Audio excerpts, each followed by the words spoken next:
अस्सलाम वालेकुम dear student. आज जो है हम chapter number 8 plant physiology class 9 federal board का न्यू सिलेबस, उसका टॉपिक है factors affecting on the rate of transpiration.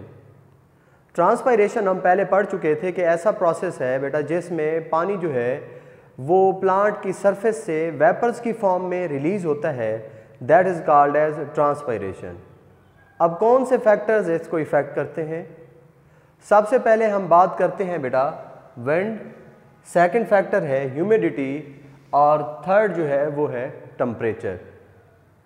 बेटा विंड की सबसे पहले बात करते हैं कि आप जब कपड़े सुखाने के लिए बाहर उनको हैंग करते हैं, अगर हवा चल रही हो तो आप मुझे बताएं बेटा कि कपड़े जो है वो जल्दी सूख जाएंगे चलती हुई हवा में, या हवा रुकी हुई है तो कपड़े जल्दी सूखेंगे?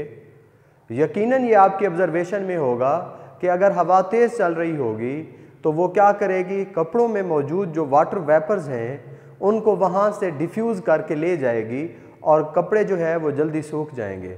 बिल्कुल same as a case with जो है वो प्लांट, कि अगर विंड चल रही है मतलब तेज़ हवा चल रही है, तेज़ हवा क्या करेगी, जो प्लांट का लीफ है और लीफ के अंदर मीज़ोफिल सेल में पानी मौजूद है, या लीफ के अंदर जो इंटरसेलुलर स्पेसेस हैं उनके अंदर वाटर जो है वो मौजूद है, तेज़ हवा क्या करेगी, मीज़ोफिल सेल में मौजूद पानी और इंटरसेलुलर स्पेसेस में से वाटर को डिफ्यूज़ करके बाहर ले जाएगी और इसी तरह से पानी स्टोमेटा के ज़रिए वेपर्स की फॉर्म में बाहर रिलीज़ हो जाएगा।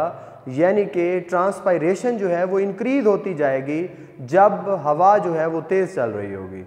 अगर हवा रुकी हुई है तो आप कपड़े सुखाते हैं तो वो देर से सूखेंगे एज़ कम्पेयर टू तेज़ चलती हुई हवा के। अब प्लांट में भी ऐसे होता है कि प्लांट जब एयर स्टिल है, रुकी हुई है, तो प्लांट से पानी जो है वो वेपर्स की फॉर्म में या ट्रांसपायरेशन जो है वो क्या होगी, कम होगी जब हवा रुकी हुई होगी। तो नेक्स्ट फैक्टर है humidity. Humidity first of all है क्या, कि percentage of water vapours in the air is called as humidity. अगर हवा में ह्यूमिडिटी ज़्यादा होगी यानी कि ऑलरेडी एयर जो है वो ह्यूमिड यानी कि वाटर वेपर से फुल है, तो क्या ऐसी हवा पानी को निकाल पाएगी? कहाँ से? स्टोमेटा से या मीज़ोफिल सेल से या इंटरसेलुलर स्पेसेस से? नहीं बेटा। यानी कि अगर ह्यूमिडिटी ज़्यादा होगी तो ट्रांसपायरेशन जो है वो कम होगी। अगर हवा के अंदर ह्यूमिडिटी जो है वो कम होगी तो ट्रांसपायरेशन ज़्यादा होगी।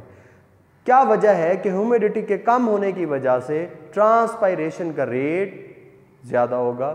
क्योंकि एयर क्या होगी एट दैट टाइम, ड्राई होगी, उसमें वाटर वेपर्स नहीं होंगे।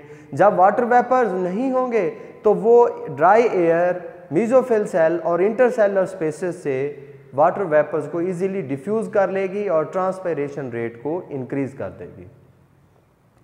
तो यहाँ पे मैंने लिखा कि परसेंटेज ऑफ वाटर वेपर अगर ज़्यादा होंगे, ऐसी एयर सैचुरेटेड होगी विद ह्यूमिडिटी और लेस रेट ऑफ ट्रांसपायरेशन होगा। यानी कि ह्यूमिडिटी का इन्वर्स रिलेशनशिप है विद ट्रांसपायरेशन। अगर percentage of water vapours air में कम होंगे, एयर ड्राई होगी, तो वो ड्राई एयर वाटर मॉलिक्यूल्स को डिफ्यूज़ कर लेगी। कहाँ से? मीज़ोफिल सेल से, इंटरसेलुलर स्पेसेस से और स्टोमेटा से। तो ट्रांसपायरेशन क्या होगी, इंक्रीज हो जाएगी। नेक्स्ट हम पढ़ते हैं बेटा टेम्परेचर का क्या इफेक्ट है ट्रांसपायरेशन रेट के ऊपर। जी बेटा, जब डे सनी हो, हॉट हो, तो आप मुझे बताएं बेटा आपको उस वक्त ज़्यादा पसीना आएगा या जब डे जो है वो हॉट ना हो? ठीक है, तो टेम्परेचर इतना ज़्यादा ना हो तो तब आपको पसीना आएगा। यकीनन तब पसीना आपको तब आएगा जब डे जो है वो हॉट होगा, यानी कि टेम्परेचर ज़्यादा होगा। तो इसी तरह जब डे हॉट होगा तो प्लांट की सरफेस से पानी भी वेपर्स की फॉर्म में ज़्यादा रिलीज़ होगा। टेम्परेचर का ट्रांसपायरेशन के साथ डायरेक्ट रिलेशनशिप है। टेम्परेचर ज़्यादा, ट्रांसपायरेशन ज़्यादा, टेम्परेचर कम, ट्रांसपायरेशन रेट कम। अब सवाल यह है ट्रांसपायरेशन रेट ज़्यादा क्यों होता है टेम्परेचर के इंक्रीज करने की वजह से। उसकी रीज़न आपसे फेडरल बोर्ड में क्वेश्चन में पूछी जा सकती है कि जस्टिफाई करें आपके हाई टेम्परेचर ट्रांसपायरेशन रेट को इंक्रीज करता है।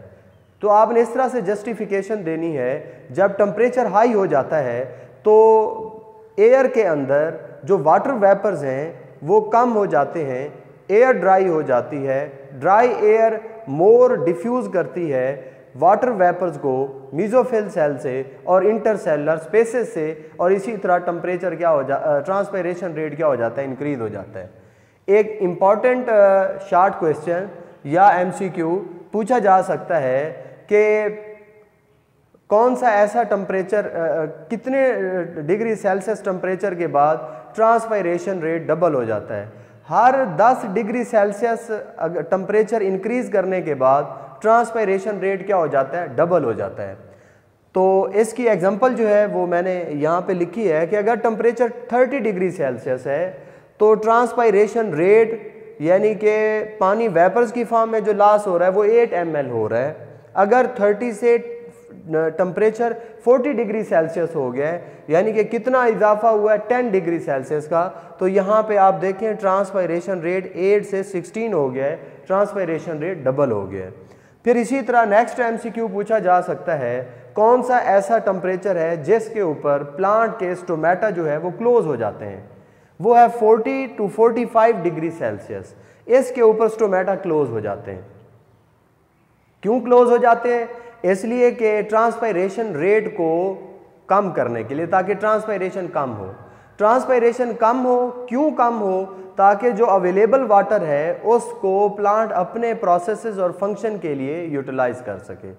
लेकिन अगर मतलब सॉइल से प्लांट को वाटर नहीं मिला तो फिर क्या होगा कि इधर से जो है वो टेम्परेचर वही एग्जिस्ट कर रहा है 40 to 45 डिग्री सेल्सियस, हम बाहर से कोई पानी नहीं प्रोवाइड कर रहे किसको, प्लांट को, तो फिर क्या हो गए, प्लांट जो है वो डाई हो जाएगा बेटा।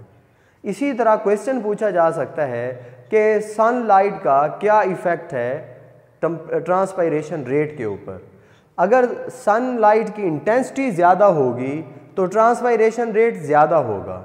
अगर सनलाइट इंटेंसिटी कम होगी, जिस तरह स्मॉग है या फॉग कंडीशंस होती हैं, तो उसमें ट्रांसपायरेशन रेट जो है वो क्या होगा, कम होगा। अगर फॉग कंडीशन नहीं है, क्लियर वेदर कंडीशंस हैं, सनलाइट की इंटेंसिटी ज़्यादा है, तो ट्रांसपायरेशन रेट भी ज़्यादा होगा। अगला क्वेश्चन जो कि आपसे पूछा जा सकता है वो ये है कि अगर सॉइल के अंदर वाटर की अवेलेबिलिटी ज़्यादा है तो ट्रांसपायरेशन रेट पे क्या इफ़ेक्ट पड़ेगा। अगर ऐसा पौधा जो कि जिसको पानी मुहैया ज़्यादा है, यानी कि वो प्लांट जो है वो near to canal, near to river है, जहाँ पे उसको पानी ज़्यादा मुहैया है, तो ऐसा प्लांट जो है वो ट्रांसपायरेशन ज़्यादा करेगा। क्यों ज़्यादा करेगा? क्योंकि वो एक्स्ट्रा वाटर उसको मुहैया है और एक्स्ट्रा वाटर से वो जान छुड़ाने के लिए वो उसको रिमूव करेगा ट्रांसपायरेशन की शक्ल में। अगर इसी तरह सॉइल के अंदर वाटर की अवेलेबिलिटी कम है, जिस तरह डेजर्ट में होता है कि डेजर्ट में रहने वाले प्लांट्स को पानी जो है वो कम मुयस्सर होता है, तो वो अब प्लांट जो है ट्रांसपायरेशन कम करते हैं।